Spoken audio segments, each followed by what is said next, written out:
Good morning. Good morning. What's going on, you beautiful people? It is 3:04 a.m. Friday, one of my favorite times of the week to get out, get it early, get the best workout. Because it's the time that I get to clear my mind in order to come back into the weekend ready to go. And it's even more important right now because it's the end of the year. It's the end of the year. It's show and prove time. What are you gonna do now? I woke up this morning and I just had this crazy sense of feeling like everything's gonna be all right, like everything's okay, everything's good, there's no issues. And then I got down and I prayed and I just said, thank you for the use of my legs, thank you for the use of my limbs, Lord, thank you for giving me a strong back. Thank you for my eyes. Thank you for my ears. Thank you for my ability to see. Thank you for my right mind. You'd be surprised some of the things we take for granted in the pursuit of things that we think we really want. But God forbid we lose a limb, boy, life starts looking real bleak at that moment. God forbid we end up with Alzheimer's and we can't remember our own children's name. Life becomes to look a real bleak right then. I remember when, I listened to people like Jim Rohn and he would talk about goal setting and they would talk about 5 or 10 year goals and how it's important to have a vision for the long term. And I never could go that far. I could never go out to the point of 5 or 10 years and make a vision or a goal because we're trained and conditioned to say, what can I have now? What can I get right now?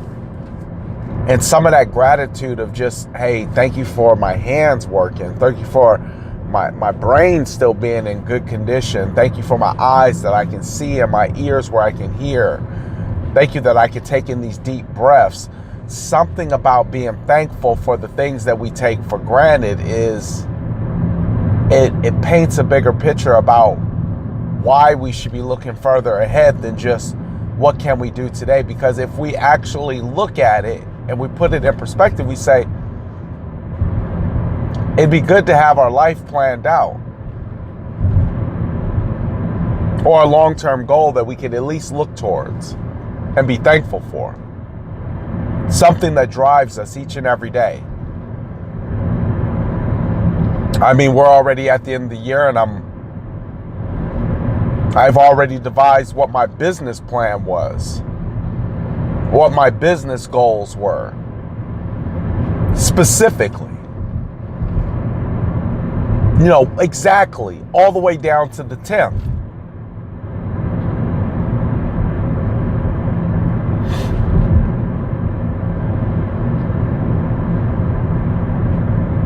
Because if you fail to plan for the future, you might one day wake up in the future and find out you didn't get what you needed. And part of that thankfulness or that gratitude that I express is the fact that I need those senses to take me to where I need to go. Yeah, I'm earning money right now. Yeah, my relationship is good right now. But I want it to be long-term. And too many times, having that very short-term money and having that short-term happiness leads us to be inconsistent and insecure. And when you're inconsistent, you never build up a head of steam that even propels you anywhere near the direction of where you want to be at.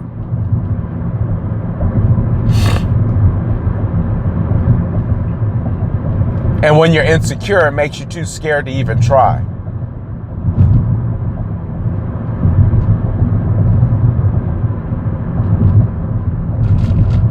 So I woke up and I just gave thanks. Not to my house, not to my car, not to my money, But thanks for the things that we take for granted, the things that God forbid, like I said, I have a relative that's on a breathing machine. I mean, I can only imagine how much that person would say, probably what I wouldn't give to just be able to breathe without this machine.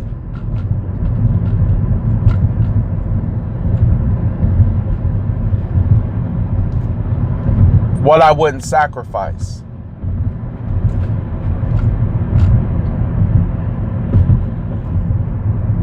Can I get a do-over?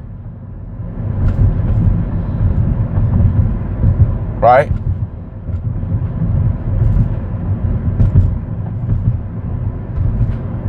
But yet, while you still have these abilities,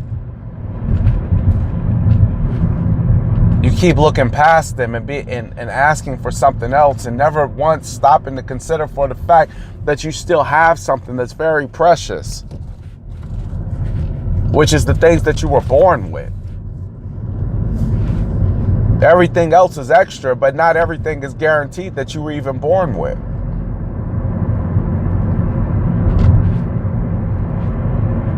There was a rapper by the name of the DOC. He was with a group called NWA. Said he possibly could have been one of the best MCs in the world ever. One time he woke up and just lost his voice.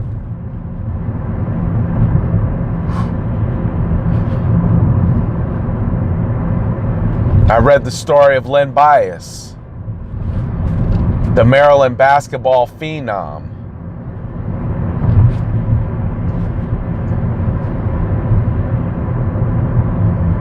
Overdosed on cocaine 3 days after being drafted into the NBA. Now that's not close to losing your voice. I mean, I think he made a decision in that.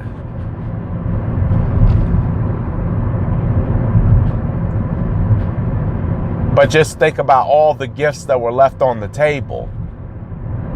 And you still walking around, you still breathing, you still got an opportunity. As long as you got a breath in your lungs, you still got an opportunity. You still got a shot. I see people walking around these streets. I'm in downtown Phoenix and they're bent over and they're homeless and it's raining outside. And, the longer you go down that totem pole of misfortune, the harder it is to look up and be thankful. I guess what I'm saying is count your blessings, because it could be worse.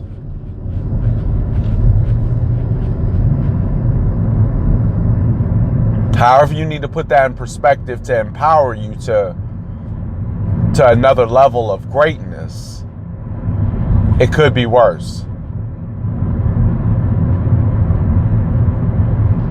And only you know what you can do. And only you know what you're capable of. And only you know that if you're giving it your all. And only you know if you're truly committed.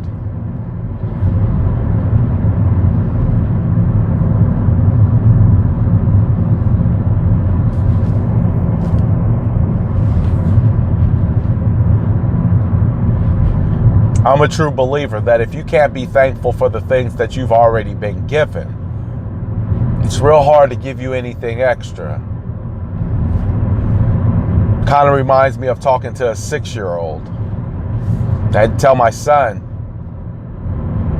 He said, "Oh, you don't love me. You didn't give me what I wanted." Oh, I said, "I didn't love you." He said, "Who made you breakfast this morning?" He said, "You." So who took you outside and played with you? He said, "You." I said, "Who woke you up and took you to go get some coffee?" He said, "You." I said, "I ain't got to do nothing else for you." You got to stop thinking with your 6-year-old mind and come into your adult mind and start understanding that nothing in life is a given. It can all be gone at a moment's notice. But if you can find an ounce of gratitude, I believe it's strong enough to take you to where you need to go and to get you what you need to get. But the shift has to change with you.